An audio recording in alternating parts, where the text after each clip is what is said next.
పవన్ కళ్యాణ్ ఆఫీస్కి వచ్చానండి. ఐదారామరు రూట్లో ఉంది ఆఫీసు. సిమ్లకోట అంట, సిమ్లకోట దగ్గర. మరి అడ్రస్ కనుక్కొని వచ్చాను. బెంజీ సెంటర్ వెళ్ళిపోయాను. అసలు నేను మారుకొట్టు కాంచి బెంజీ సెంటర్ వెళ్ళిపోయాను. బెంజీ సెంటర్ కాంచి అడ్రస్ కనుక్కొని వచ్చాను. కానీ సార్ లేడు, మరి పవన్ కళ్యాణ్ సార్ లేడు. క్యాబినెట్ మీటింగ్లు ఉన్నాయంట అక్కడ సచివాలయంలో.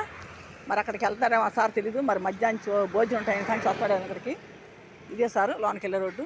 ఆ పక్కన అబ్బాయి వస్తున్నాడు చూడు, అదే ఆఫీస్, ఎదర ఆఫీస్. ఆటో దిగారు, ఆ ఎదరేను. ఇక్కడే వచ్చాను, కనుక్కొని వచ్చాను. మరి మధ్యాహ్నం పట్టిద్ది అంటున్నారు కదా, టిఫిన్ చేసి కచ్చేసి కూర్చొని పక్కనన్న మరి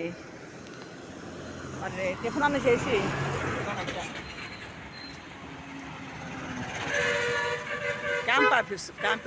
క్యాంప్ ఆఫీసు పక్కన కార్లు వస్తున్నాయి, మరి లోనికి తెలీదు. మరి క్యాంప్ ఆఫీసు పక్కన ఇక్కడే క్యాంప్ ఆఫీసు.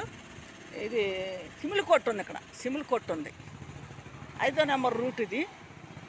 మరి మళ్ళీ అక్కడే బెంజీ సెంటర్ నుంచి అక్కడ కనుక్కొని ఇక్కడ బస్సు ఎక్కి ఇక్కడ దిగాను. ఆటో వాళ్ళు ఆడకెళ్ళి అని తిప్పించారు నన్ను. బెంజీ సెంటర్ మొత్తం తిరిగాను.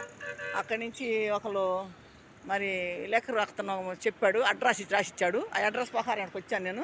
మీకు బస్సు వస్తుందండి, 5వ నెంబర్ రూట్ ఇది. అది పుష్ప వాటలు దాటి వచ్చేటు, పుష్ప వాటలు దాటి 5వ నెంబర్ బస్సు, 5వ నెంబర్ బస్సు అండి. ఇలా బస్సు కూడా ఎక్కాను. ఆ బస్సు కూడా ఆ చివరికి తీసేశారు నన్ను. తర్వాత ఒక అర్థం నుంచి వచ్చాడు అడ్రస్. ఇక్కడ నాకు అడ్రస్ ప్రకారం వచ్చాను నేను. సిమ్లకోట ఉంది ఇక్కడ.